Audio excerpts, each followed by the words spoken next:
Hello friends and welcome to my channel Instant Nerd. Today we will learn how to use AI to write LinkedIn recommendations. First of all, open your browser and make sure that you are logged into your ChatGPT account. Now write the prompt over here.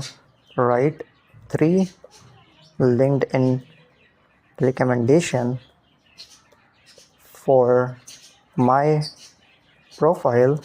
You can also mention some specific details.